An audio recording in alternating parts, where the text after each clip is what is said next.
ಚರಿತ್ರೆಯಲ್ಲೇ ಪ್ರಾಚೀನ ಈಜಿಪ್ಟ್ಗೆ ಪ್ರತ್ಯೇಕವಾದ ಸ್ಥಾನವಿದೆ. ಕೇವಲ ಪಿರಮಿಡ್ಗಳು, ಮಮ್ಮಿಗಳಷ್ಟೇ ಅಲ್ಲದೆ ಆಗಿನ ಸಮಯದಲ್ಲಿ ಈಜಿಪ್ಟ್ ಅನ್ನ ಆಳಿದ ಕೆಲವು ಜನ ರಾಜರು ಮತ್ತು ರಾಣಿಯರ ಚರಿತ್ರೆ ಕೂಡ ಎಷ್ಟೋ ಆಸಕ್ತಿಕರವಾಗಿರುತ್ತೆ. ಅಂತವರಲ್ಲಿ ಮುಖ್ಯವಾಗಿ ಮೊದಲು ತಿಳಿದುಕೊಳ್ಳಬೇಕಾಗಿರೋದು ಕ್ಲಿಯೋಪಾತ್ರ ಮಹಾರಾಣಿಯ ಬಗ್ಗೆ. ಕೆಲವು ಜನ ಈಕೆಯನ್ನ ಪ್ರಪಂಚದ ಅತ್ಯಂತ ಸುಂದರವಾದ ಮಹಿಳೆ ಎಂದು ಕರೀತಾ ಇದ್ದಾರೆ. ಇನ್ನು ಕೆಲವರು ಈಕೆ ಸ್ವಲ್ಪವೂ ಸರಿಯಾಗಿರಲ್ಲ, ಅಸಹ್ಯವಾಗಿರ್ತಾಳೆ ಎಂದು ಹೇಳ್ತಿದ್ದಾರೆ. ಇವುಗಳಲ್ಲಿ ಯಾವುದು ನಿಜವೋ ಗೊತ್ತಿಲ್ಲ, ಆದ್ರೆ ಈಕೆ ಕಾಮಪಿಶಾಚಿ ಎಂಬುದು ಮಾತ್ರ ಅಕ್ಷರ ಸತ್ಯ. ಈಕೆಗೆ ಶೃಂಗಾರ ಅಂದ್ರೆ ಹುಚ್ಚು. ತನ್ನ ಸುಖ ತೀರಿಸಿಕೊಂಡ ತಕ್ಷಣ ಆ ವ್ಯಕ್ತಿಯನ್ನ ಸಾಯಿಸಿ ಬಿಡ್ತಾಳೆ. ಇದಷ್ಟೇ ಅಲ್ಲದೆ ಈಕೆಗೆ ಅಧಿಕಾರ ದಾಹವೂ ಕೂಡ ಜಾಸ್ತಿ. ಅದಕ್ಕಾಗಿಯೇ ಸ್ವಂತ ತಮ್ಮಂದಿರನ್ನು ಕೂಡ ಅಧಿಕಾರಕ್ಕಾಗಿ ಮದುವೆ ಮಾಡಿಕೊಳ್ತಾಳೆ. ನಿಜಕ್ಕೂ ಕ್ಲಿಯೋಪಾತ್ರ ಯಾರು? ಹೇಗೆ ತನ್ನ ಜೀವನ ಶುರುವಾಯಿತು? ಯಾಕೆ ಈಕೆ ಚರಿತ್ರೆಯಲ್ಲಿ ಒಬ್ಬ ಕೆಟ್ಟ ಮಹಾರಾಣಿಯಾಗಿ ಉಳಿದು ಹೋದ್ಲು? ತನ್ನ ಕೋರಿಕೆಗಳನ್ನ ಹೇಗೆ ತೀರಿಸಿಕೊಳ್ತಾ ಇದ್ಲು? ಕೊನೆಗೆ ಹೇಗೆ ಸತ್ತು ಹೋದ್ಲು? ಇಂತಹ ಅದೆಷ್ಟೋ ವಿಷಯಗಳನ್ನ ಇವತ್ತು ನಿಮಗೆ ಈ ವಿಡಿಯೋದಲ್ಲಿ ವಿವರಿಸಲಿದ್ದೇನೆ.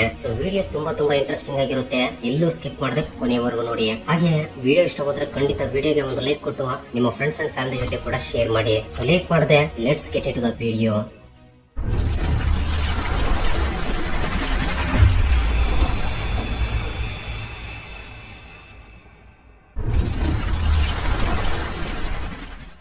ಈಜಿಪ್ಟ್ ದೇಶದ ಚರಿತ್ರೆಯಲ್ಲಿ ಅತ್ಯಂತ ಸುಂದರವಾದ ಮಹಿಳೆ ಯಾರು ಅಂದ್ರೆ ಚರಿತ್ರೆಯ ಆಧಾರಗಳ ಪ್ರಕಾರ ಕ್ಲಿಯೋಪಾತ್ರ ಎಂದು ಹೇಳ್ತಾರೆ. ಈಕೆ ಈಜಿಪ್ಟ್ ಚರಿತ್ರೆಯಲ್ಲಿ ಅಡಗಿರುವ ಅತ್ಯಂತ ಸುಂದರವಾದ ಮಹಿಳೆ. ಅದಕ್ಕಾಗಿಯೇ ಆಕೆಯನ್ನ ಎಷ್ಟೋ ಜನ ರಾಜರು ಕೋರಿಕೊಳ್ತಾ ಇದ್ರಂತೆ. ಇನ್ನು ಕ್ರಿಸ್ತಪೂರ್ವ 48ನೇ ವರ್ಷದಲ್ಲಿ ಈಜಿಪ್ಟ್ ಅನ್ನ ಆಳಿದ ಮಹಿಳೆಯಾಗಿ ಕ್ಲಿಯೋಪಾತ್ರ ಹೆಸರಿದೆ. ರಾಜಕೀಯ ವ್ಯೂಹಗಳನ್ನು ರಚಿಸುವುದರಲ್ಲಿ ಆಕೆ ಪರಿಣಿತಿ. ಆಕೆಯ ಆಳ್ವಿಕೆಯನ್ನ ನೋಡಿ ಚಕ್ರವರ್ತಿಗಳೇ ಆಶ್ಚರ್ಯ ಆಗಿದ್ರಂತೆ. ಈಕೆಯ ಜನನದ ವಿಷಯಕ್ಕೆ ಬಂದ್ರೆ ಕ್ರಿಸ್ತಪೂರ್ವ 69ನೇ ವರ್ಷದಲ್ಲಿ ಈಜಿಪ್ಟ್ ನ ಅಲೆಕ್ಸಾಂಡ್ರಿಯಾದ ಟಾಲಮಿ ಎಂಬ ರಾಜರ ವಂಶದಲ್ಲಿ ಕ್ಲಿಯೋಪಾತ್ರ ಜನಿಸ್ತಾಳೆ. ಹೀಗೆ ಈ ಕುಟುಂಬ ಈಜಿಪ್ಟ್ ಅನ್ನ ಸುಮಾರು 400 ವರ್ಷಗಳವರೆಗೆ ಆಳಿರುವ ಹಾಗೆ ಚರಿತ್ರೆ ಹೇಳ್ತಾ ಇದೆ. ಕ್ಲಿಯೋಪಾತ್ರಳ ರಾಜ್ಯವಾದ ಈಜಿಪ್ಟ್ ನ ಪಕ್ಕದಲ್ಲಿ ಅತಿ ದೊಡ್ಡ ಸಾಮ್ರಾಜ್ಯವಾದ ರೋಮನ್ ಸಾಮ್ರಾಜ್ಯವಿತ್ತು. ಈ ರೋಮನ್ ಸಾಮ್ರಾಜ್ಯದ ರಾಜರು ಎಷ್ಟೋ ವರ್ಷಗಳಿಂದ ಈಜಿಪ್ಟ್ ಅನ್ನ ಆಕ್ರಮಿಸಿಕೊಳ್ಳೋಕೆ ಯಾವಾಗ್ಲೂ ಪ್ರಯತ್ನ ಮಾಡ್ತಾನೆ ಇರ್ತಾರೆ. ಇದೇ ಕ್ರಮದಲ್ಲಿ ಒಂದು ಸಲ ರೋಮನ್ನರು ಬುದ್ಧಿವಂತಿಕೆಯಿಂದ ಕ್ಲಿಯೋಪಾತ್ರಳ ತಂದೆಯಾಗಿರುವ ಟಾಲಮಿಯನ್ನ ಬಂಧಿಸಿ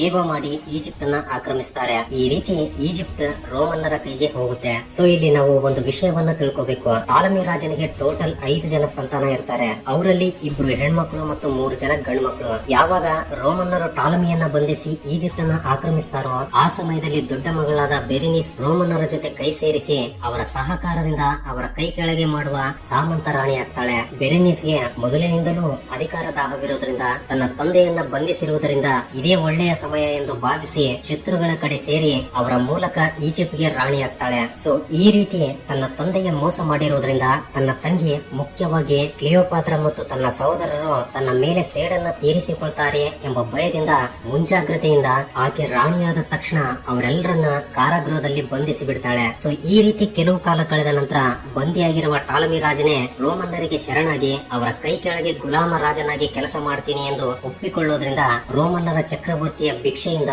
ಈಜಿಪ್ಟ್ಗೆ ಮತ್ತೆ ಟಾಲಮಿ ರಾಜನಾಗ್ತಾನೆ. ಇದರಿಂದ ಟಾಲಮಿ ರಾಜನಾದ ತಕ್ಷಣ ಸ್ವಂತ ತಂದೆಯನ್ನ ಮೋಸ ಮಾಡಿದ ದೊಡ್ಡ ಮಗಳ ಬೆರೆನಿಸ್ ತಲೆಯನ್ನ ಕತ್ತರಿಸಿ ಬಿಡ್ತಾನೆ. ಅದೇ ರೀತಿ ತನ್ನ ಉಳಿದ ಮಕ್ಕಳನ್ನ ಕಾರಾಗೃಹದಿಂದ ಬಿಡಿಸ್ತಾನೆ. ಈ ರೀತಿ ತನ್ನ ಚಿಕ್ಕ ವಯಸ್ಸಿನಲ್ಲೇ ತಂದೆ ಮತ್ತು ಸೋದರಿಯ ಮಧ್ಯೆ ನಡೆದಿರುವ ರಾಜಕೀಯ ಚದುರಂಗವನ್ನ ಕಣ್ಣಾರೆ ನೋಡಿರುವ ಕ್ಲಿಯೋಪಾತ್ರ ಆ ಸಮಯದಲ್ಲಿ ಭಯಪಡಲ್ಲ.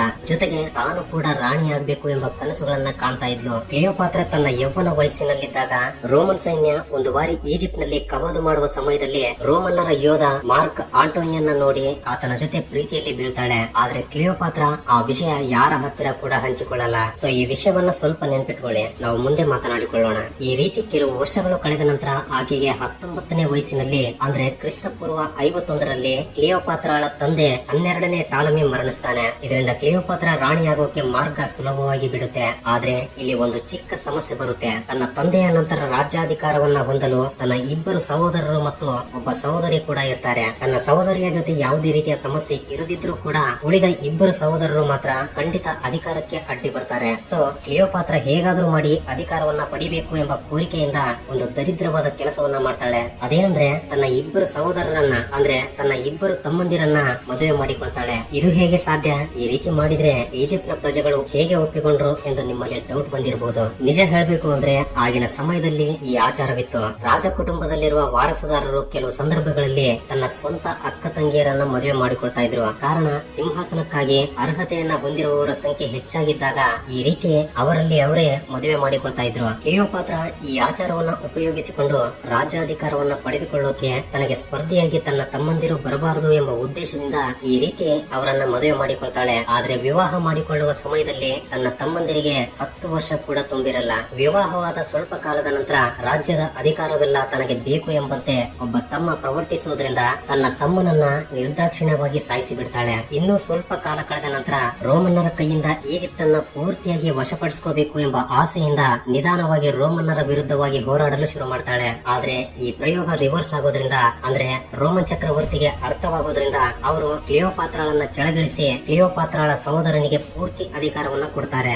ಇದರಿಂದ ತನ್ನ ರಾಜ್ಯದಲ್ಲೇ ಒಬ್ಬ ಮಹಾರಾಣಿಯ ಹಾಗೆ ಅಧಿಕಾರದಿಂದ ಅಲ್ಲದೆ ಒಬ್ಬ ಗುಲಾಮಳಂತೆ ಬದುಕೋಕೆ ಇಷ್ಟವಾಗದೆ ತಕ್ಷಣವೇ ಕ್ಲಿಯೋಪಾತ್ರ ತನ್ನ ಅನುಚರರ ಜೊತೆ ಮತ್ತು ಸಿಬ್ಬಂದಿಯ ಜೊತೆ ಸೇರಿ ಈಜಿಪ್ಟ್ ನಿಂದ ಒಂದು ದಿನ ಓಡಿ ಹೋಗಿ ಬಿಡ್ತಾಳೆ. ಆದ್ರೆ ಸೋಲನ್ನ ಒಪ್ಪಿಕೊಳ್ಳುವ ಮಹಿಳೆ ಆಕೆ ಅಲ್ಲ. ಅದಕ್ಕಾಗಿಯೇ ಡೈರೆಕ್ಟ್ ಆಗಿ ರೋಮನ್ನಿನ ರಾಜನಾಗಿರುವ ಜೂಲಿಯಸ್ ಸೀಸರ್ ಅನ್ನ ವಶಪಡಿಸಿಕೋಬೇಕು ಅಂದುಕೊಳ್ತಾಳೆ. ಇದಕ್ಕಾಗಿ ಕ್ಲಿಯೋಪಾತ್ರ ಒಂದು ಪ್ಲಾನ್ ಮಾಡ್ತಾಳೆ. ತನ್ನ ಸಹಚರರಿಗೆ ಒಂದು ಸುಂದರವಾದ ತಿವಾಚಿ ತಗೊಂಡ್ ಬನ್ನಿ ಎಂದು ಹೇಳ್ತಾಳೆ. ಅದರಲ್ಲಿ ಆಕೆ ಮಲ್ಕೊಂಡು ತನ್ನನ್ನು ಒಂದು ಚಾಪೆಯಂತೆ ಸುತ್ತಿ ಎಂದು ಹೇಳ್ತಾಳೆ. ಆ ತಿವಾಚಿಯನ್ನ ರೋಮನ್ ಚಕ್ರವರ್ತಿಯ ಹತ್ರ ಸೇರಿಸಿ ಎಂದು ಹೇಳ್ತಾಳೆ. ಈ ರೀತಿ ಆ ತಿವಾಚಿ ಒಂದು ಬಹುಮಾನದಂತೆ ರೋಮನ್ ಚಕ್ರವರ್ತಿಯ ಹತ್ರ ಸೇರಿದ ತಕ್ಷಣ ಅವರ ಮುಂದೆ ಒಂದೊಂದು ಪೊರೆಯನ್ನ ಬಿಚ್ಚುತ್ತಾ ಆ ಚಕ್ರವರ್ತಿಯ ಮುಂದೆ ಮೊಣಕಾಲುತ್ತಾಳೆ. ಈ ರೀತಿ ಆ ಸೌಂದರ್ಯ ರಾಶಿಯನ್ನ ನೋಡಿದ ತಕ್ಷಣ ರೋಮನ್ ಚಕ್ರವರ್ತಿಯಾದ ಜೂಲಿಯಸ್ ಸೀಸರ್ ಪರವಶನಾಗಿ ಬಿಡ್ತಾನೆ. ಕ್ಲಿಯೋಪಾತ್ರಳ ಅಂದಕ್ಕೆ ಮತ್ತು ಧೈರ್ಯ ಸಾಹಸವನ್ನ ಮೆಚ್ಚಿ ಆ ರೋಮನ್ ಚಕ್ರವರ್ತಿ ಈಜಿಪ್ಟ್ ಅನ್ನ ತಿರುಗಿ ಕ್ಲಿಯೋಪಾತ್ರಗೆ ಕೊಟ್ಟು ಬಿಡ್ತಾನೆ. ಅಷ್ಟೇ ಅಲ್ಲದೆ ಆತ ಆಕೆಯ ಸೌಂದರ್ಯಕ್ಕೆ